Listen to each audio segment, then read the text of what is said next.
नीटच्या admission प्रोसेससाठी किंवा counselling प्रोसेससाठी सर्वात महत्त्वाचं जर का काही असेल तर ते आहे आपले डॉक्युमेंट्स म्हणजेच आवश्यक कागदपत्रे. तर नेमकं ते कोणकोणती कागदपत्र आपल्याला लागणार आहेत ते आपण सविस्तरपणे या व्हिडिओमध्ये बघणार आहे. तर व्हिडिओ शेवटपर्यंत नक्की बघा. व्हिडिओ आवडल्यास व्हिडिओला लाईक आणि चॅनलला सबस्क्राईब करा. नमस्कार विद्यार्थी मित्रांनो, मी डॉक्टर यश. मेडमार्ग यूट्यूब चॅनलमध्ये तुमचं खूप खूप स्वागत आहे. व सोबतच बरेचसे असे विद्यार्थी आहेत ज्यांच्या डॉक्युमेंट्सच्या चुकीमुळे किंवा काउन्सिलिंगच्या चुकीमुळे त्यांची ॲडमिशन कॅन्सल होते व त्यांना त्यांची सीट भेटत नाही. तर अशाच चुका आपल्याला टाळायचं आहे.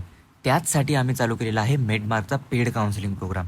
त्यामध्ये तुम्हाला registration, form filling, choice filling आणि काउन्सिलिंग प्रोसेसची ही सर्व जबाबदारी आमची टीम घेणार आहे, तेही फक्त 1499मध्ये. तुम्हाला फक्त एकच काम करायचं आहे, जेही आवश्यक डॉक्युमेंट्स आहेत ते आम्हाला पाठवायचे आहेत.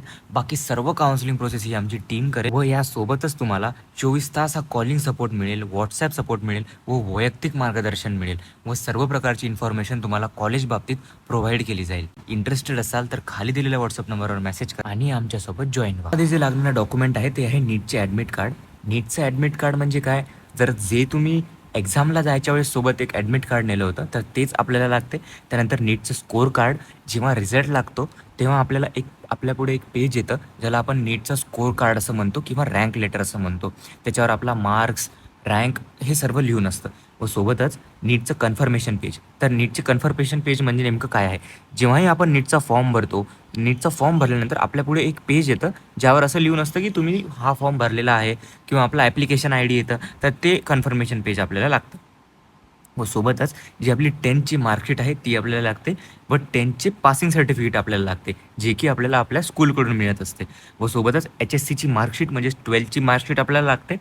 त्यानंतर नॅशनॅलिटी सर्टिफिकेट म्हणजेच डोमेसाईल सर्टिफिकेट लागते, ज्याला आपण रहिवासी प्रमाणपत्र असं म्हणतो. नंतर आपल्याला लिव्हिंग सर्टिफिकेट लागते, जे की आपल्याला आपल्या कॉलेजकडून मिळते. जे आपलं 12चं कॉलेज असते तेच आपल्याला लिव्हिंग सर्टिफिकेट आपलं बनवून देते. त्यानंतर आधार कार्ड आपल्याला लागते व सोबतच मेडिकल फिटनेस सर्टिफिकेट ही आपल्याला लागते. तर हे कसं काढायचं, त्या एरियामध्ये जे काही डॉक्टर असतील, जे काही रजिस्टर्ड डॉक्टर असतील, MBBS असो का BMS असो, त्यांच्याकडे जाऊन आपण हे मेडिकल फिटनेस सर्टिफिकेट काढू शकतो. त्यांच्याजवळ जर का फॉर्मॅट असला तर अजूनच चांगलं, आणि जर का नसला तर तुम्ही इंटरनेटवरून डाउनलोड करूनही तो फॉर्मॅट घेऊ शकता व त्यांना हे बनवायला सांगू शकता. कॅरेक्टर सर्टिफिकेट हे तुम्हाला तुमची कॉलेजमधून भेटते. म्हणजे जे तुमचं 12चं कॉलेज आहे तिथे जाऊन जर का तुम्ही मागणी घातली की आम्हाला कॅरेक्टर सर्टिफिकेट बनवून द्या, तर ते तुम्हाला बनवून देतील. याची जास्त काही तर गरज नाही आहे, बट काढून ठेवलं तर अजूनच चांगलं. व सोबतच ॲडमिशनच्या वेळेस आपल्याला CET सेलचा ॲप्लिकेशन फॉर्म लागतो. CET सेलचा आपल्याला जेव्हा काउन्सिलिंग चालू होईल तेव्हा आपल्याला आपलं रजिस्ट्रेशन करावं लागेल. रजिस्ट्रेशन केल्यानंतर आपल्याला CET सेलचा ॲप्लिकेशन फॉर्म भेटतो, तर तोही आपल्याला ॲडमिशनच्या वेळेस खूप जास्त इम्पॉर्टंट आहे. नंतर जी गोष्ट आहे ते आहे कॉलेज अलॉटमेंट लेटर. कॉलेज भेटल्यानंतर आपल्याला कॉलेज अलॉटमेंट लेटर हे ॲडमिशनच्या वेळेसच लागतं व तेव्हाच आपल्याला त्याची गरज आहे. काउन्सिलिंगच्या वेळेस याची गरज नसते, कारण की तेव्हा भेटतच नाही. नंतर 10 ते 12 आपल्याला पासपोर्ट साईज फोटोज आपल्याजवळ ठेवायचे आहेत व अजून काही डॉक्युमेंट्स आहेत जे की खूप इम्पॉर्टंट आहेत, ते आपण बघूया. तर सर्वात आधी जर का तुम्ही रिपीट केलं असेल किंवा जर का तुम्ही गॅप घेतला असेल, ड्रॉप घेतला असेल, तर तुम्हाला गॅप ॲफिडेविट हे बनवून घ्यावं लागतं. तर हे कसं बनवायचं, तर तुम्हाला तुमच्या एरियामधल्या जेही ॲडव्होकेट आहेत, जे नोटरी करून देतात, त्यांच्याजवळ जायचं. ते आपल्याला एका स्टॅम्पवर हे गॅप ॲफिडेविट बनवून देतील. त्यांची काही फीज असते, 500-600 रुपयात गॅप ॲफिडेविट बनवून होऊन जाते. नंतर मायग्रेशन सर्टिफिकेट. जर का तुम्हाला दुसऱ्या राज्यात ॲडमिशन घ्यायची असेल तर तुम्हाला मायग्रेशन सर्टिफिकेट हे लागते, हेही तुम्हाला तुमच्या कॉलेजकडून मिळून जाते. व सोबतच मायनॉरिटी ॲफिडेविट. जर का तुम्ही मुस्लिम मायनॉरिटीमध्ये येता किंवा हिंदी मायनॉरिटीमध्ये येता तर तुम्हाला मायनॉरिटी ॲफिडेविट हे बनवावं लागतं व सोबतच वोटर ID ही तुम्हाला बनवावं लागतं. वोटर IDची जास्त गरज पडत नाही, पण बनवून घेतलं तर चांगलं राहील.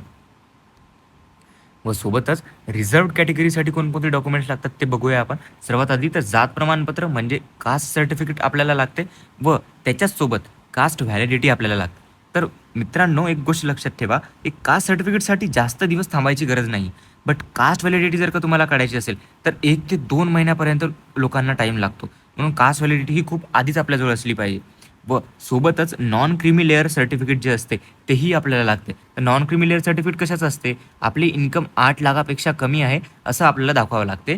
तर त्यासाठी नॉन क्रिमी लेअर सर्टिफिकेट लागते. तर हे कोणाकोणाला लागते, आपण जर का SC आणि ST कॅटेगरीचं जर का सोडलं तर बाकी सर्व कॅटेगरीजला नॉन क्रिमी लेअर सर्टिफिकेट हे लागतं. व सोबतच तुम्ही जर का EWS कॅटेगरीमध्ये येता तर EWS सर्टिफिकेट ही तुमच्याजवळ लागते. त्यानंतर जर का आपण बघितलं PWD कॅटेगरीचं तर तुम्हाला डिसेबिलिटी सर्टिफिकेट हे लागेल. डिफेन्स कॅटेगरीसाठी तुम्हाला डिफेन्स सर्व्हिस सर्टिफिकेट लागेल व NRI कॅटेगरीसाठी तुम्हाला NRI स्पॉन्सरशिप डॉक्युमेंट्स हे लागतील. तर विद्यार्थी मित्रांनो, हे सर्व आपल्या डॉक्युमेंट्सची लिस्ट होती जी की आपल्याला लागते काउन्सिलिंगच्या व ॲडमिशनच्या वेळेस. हे सर्व जर का डॉक्युमेंटची लिस्ट तुम्हाला पाहिजे असली तर खाली दिलेल्या व्हॉट्सअप नंबरवर PDF असा मेसेज करा, मी तुम्हाला तुमच्या व्हॉट्सअप नंबरवर ते पाठवून देईल. तर या व्हिडिओमध्ये एवढंच. भेटूया पुढच्या व्हिडिओमध्ये. तोपर्यंत जय हिंद, जय महाराष्ट्र. मेडमार्ग तुमच्या सेवेत.